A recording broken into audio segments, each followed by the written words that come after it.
ایک مثال ہے کہ چراغ تلے اندھیرا، یہی فیڈرل بورڈ آف ریونیو میں ہو رہا ہے، جہاں وزیر اعظم اصلاحات لانے کے لیے دن رات ایک کر رہے ہیں، اور ان اصلاحات کا بنیادی مقصد ایف بی آر سے کرپشن کا خاتمہ ہے۔ مگر حیرانگی ہوئی جب راشد لنگڑیال جیسے ایماندار چیئرمین کے ہوتے ہوئے ایک بدعنوان اور کرپٹ آفیسر میر بادشاہ خان وزیر کو ایک نہیں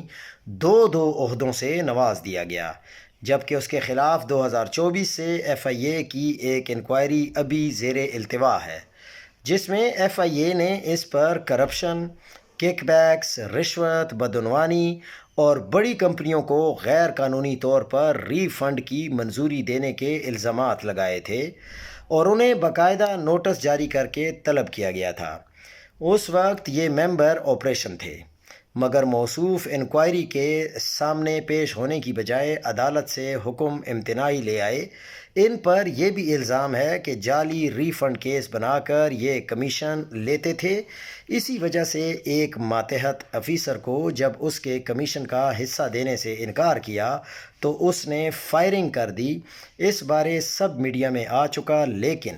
اس بادشاہ خان وزیر کے خلاف کیس منطقی انجام تک پہنچانے کی بجائے اسے ممبر آئی آر پالیسی کا اضافی چارج دے دیا گیا،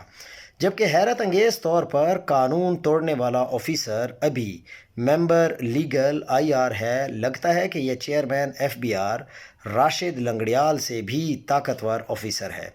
جس نے کرپشن کے الزامات ہونے کے باوجود مرضی کا ایک نہیں دو عہدے حاصل کر لیے، اور کوئی پوچھنے والا نہیں۔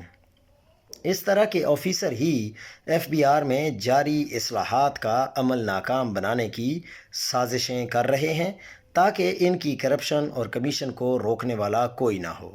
وزیر اعظم صاحب سے گزارش ہے کہ کیا وہ اپنے احکامات کی روشنی میں انکوائری کو مکمل کر کے ذمہ داروں کو کیفر کردار تک پہنچائیں گے۔ یہ جناب جو بہت ہی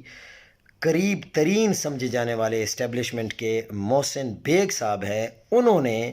یہ خبر بریک کی ہے۔